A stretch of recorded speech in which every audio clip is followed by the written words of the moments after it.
G'day, welcome to CarSauce. I'm Matt and this is the BMW i5, or as some people are calling it, the future of luxury saloons. This thing goes up against the Tesla Model S and the Mercedes EQE, both very potent competitors. This one here has actually been flown out from Germany 6 months ahead of its actual launch. And BMW have kindly allowed me to take you for a full in-depth tour of this thing, the exterior, the interior, what's under the bonnet, or rather the electric motors, front, rear, and battery pack. There's a lot of changes, both good and potentially bad. But of course, in today's in-depth, unbiased review, we're gonna go through all of that. Now, before we get into the video, I would love it if you could please subscribe to the channel. We'd love to have you around. Also, like the video too, really helps the channel out. We're gonna have a full written article up of the i5 on our website at the same time, carsauce.com. So let's get straight into it.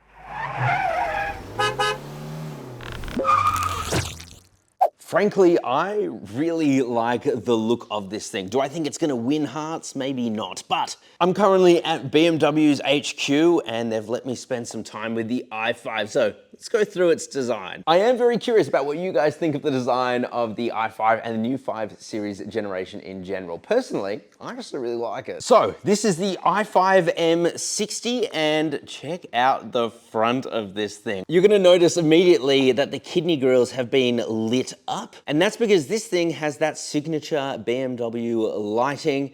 I really like that. You're also gonna notice the horizontal slats up at the front, and in the middle is a big sensor, and that's for your autonomous driving. Of course, you have the M badge there because this thing is tuned by BMW's M division. What do you guys think of the lighting here as well? You're gonna notice that it has vertical daytime running lights, and it's also got some very bright matrix LED headlights there too. But otherwise, as far as 5 Series go, I think that this is a pretty good looking car. And it's certainly not as overstyled as what you would see on like a BMW 7 Series with that giant imposing grille. This thing is actually pretty okay. Let's check out the side though. You're also gonna see these wheels here. They're actually 20-inch wheels. You can have a no-cost option 21-inch wheel, but BMW don't recommend that. And that's because if you go for 21-inch wheels, it actually creates a more rolling resistance, and that will reduce your range by a significant margin. So actually, the smaller the wheel, generally speaking, the better. I do love the design of these though. You're gonna notice that there's actually quite a lot going on there, and they actually try and make them as plugged up as possible without ruining the braking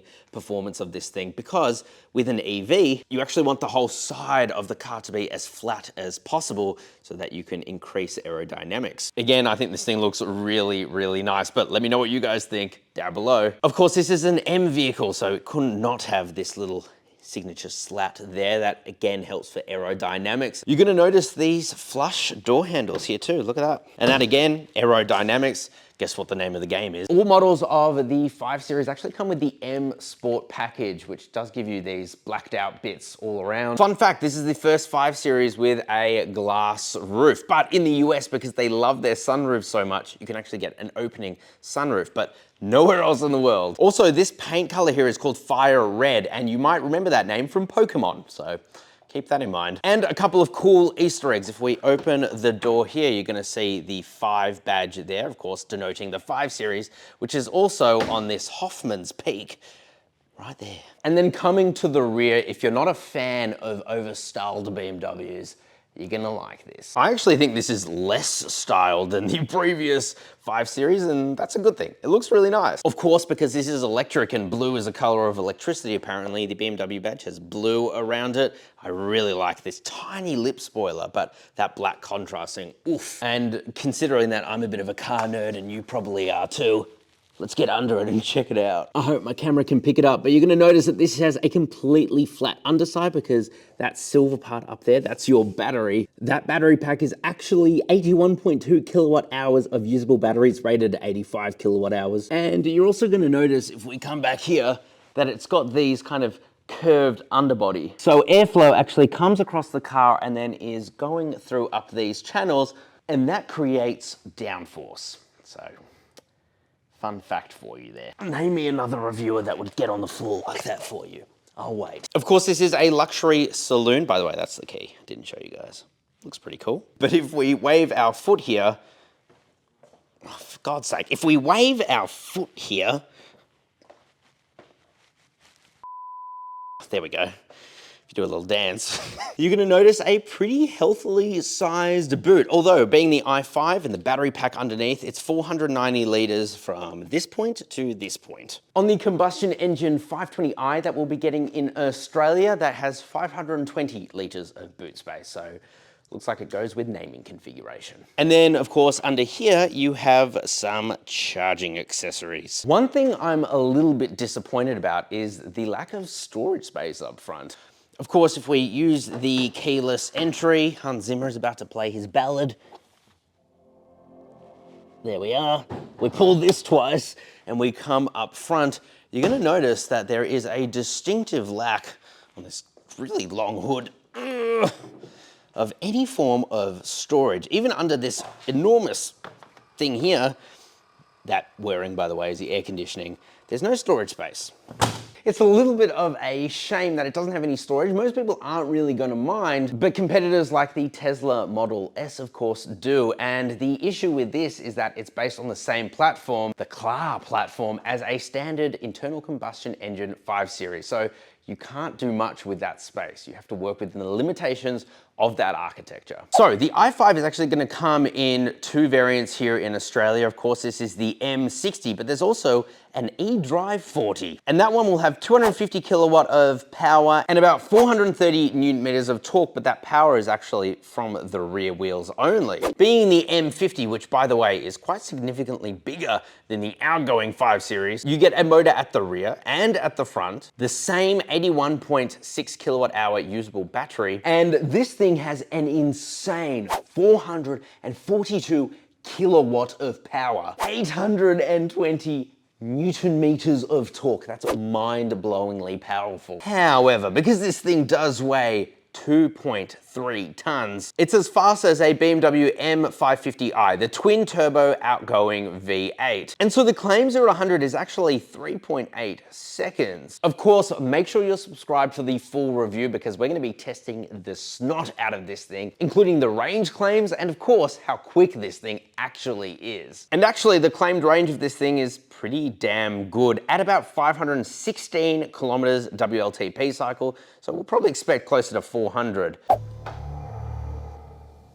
Jeez Louise. So coming onto the interior of the BMW i5, what's it like? Well, as you can hear, Hans Zimmer still makes an appearance. He makes all these sound effects for the interiors of these things. I will admit, it's pretty cool. The first thing I really noticed stepping inside of the i5 is that it is so wildly different to the previous 5 Series. The G35 Series was just starting to feel long in the tooth, and there's only so many facelifts you can do to a car before you start to get pretty damn bored. This is very different. Sitting in here, it does feel like you're sitting in a 7 Series, which maybe is a testament to the 5 Series, or it kind of draws away from the 7 Series. You have leather everywhere, including on the door cards. It's not just a sea of black plastic in here. It does actually have contrasting materials, including this real carbon fiber and their new LED lighting in here, which is fantastic. And it is super interactive. So we put the car into sport, you're gonna see the BMW M colors all around. You've got a blue that's starting to pull through there. It is really cool. You've of course got your expressive modes and it plays music. It's so extra. It does have a 17 speaker Bowers and Wilkins system, which let me tell you sounds really good. All right, this music is a little bit too eerie for my liking. I'll go back to personal. Even the steering wheel, it's still that Fat M steering wheel. You got a little boost button here that gets you 8 seconds, and that's what allows you to get that 441 kilowatt of power. Otherwise, the power output is actually dependent on what's left in the battery. The M60 does get this little red dead ahead stripe, and yeah, it feels so nice in the hands. Up in front of you, they've actually skipped a generation of iDrive. So now we're up to iDrive 8.5, whereas the previous 5 Series had 7. And yeah, this thing is really, really good. It's super responsive. They've moved some things over to more of driver focus, so it's easier to press while you're driving. I like that a lot. Unfortunately, the air conditioning controls are gone and they're in the screen, but they have made this easier to use. So we'll have to wait for the full review to see what it's like to live with this system.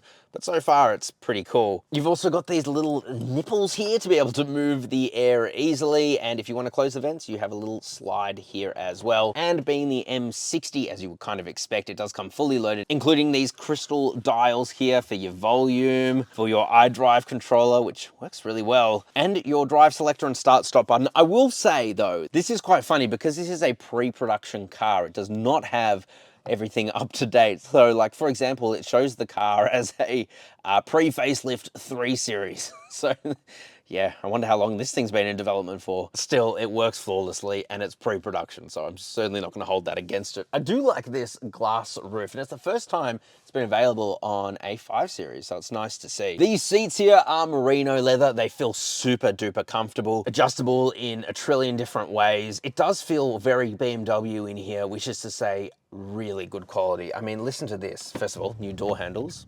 Hans Zimmer, shut up, but listen to this. That is solid. Not to mention, guys, the screen up in front of you is super duper impressive. It's not quite as wowing as what you'll find on the EQE with its passenger screen, but do you really need that? I don't think so. Again, we'll have to wait for the full review, but I'm really excited to drive this thing. I think it's gonna be a really nice car to live with day to day.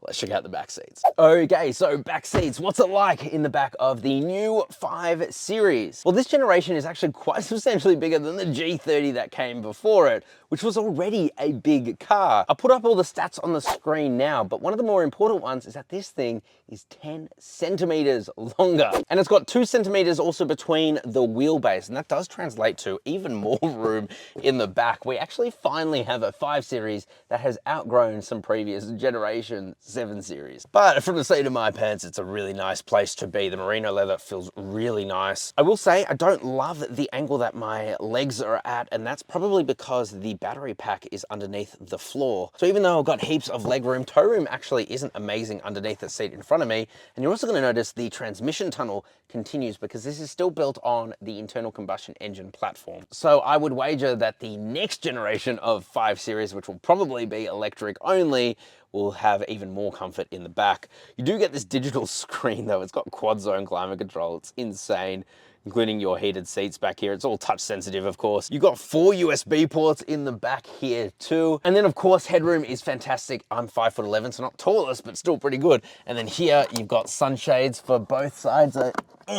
They are manual. That's something to consider, but still good to have. What I would love to tell you is how much this thing will cost, but we don't actually know yet because this is a pre-production car and there's still like 6 months until its real launch. Pricing has not been confirmed, but we can expect this thing to be very expensive. It wouldn't be a German luxury car if it wasn't, would it? We'll pull down the center armrest though, nice soft leather and a couple of cup holders back here too. So yeah, interior really, really impressive. A huge step up from the previous 5 Series. But unfortunately, because this is built on a shared vehicle platform, you do have some of those internal combustion engine things that you wouldn't really want inside of an electric car. Again, we'll have to wait and see for the full review. Quick side note, I've been geeking out a little bit on the inside and been playing around with it. You can take a selfie by saying, "Hey BMW, take a selfie."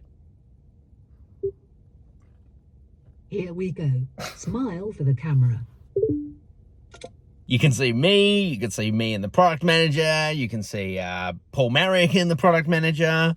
Pretty interesting. You've also got gaming via Air Console, which is definitely not a take of Tesla's gaming console. YouTube is going to be available in this Linux-based system. And also you've got a happy kids mode, which dims the lights in the rear and plays some beautiful, beautiful, calming music. Sure, that will work for your kids.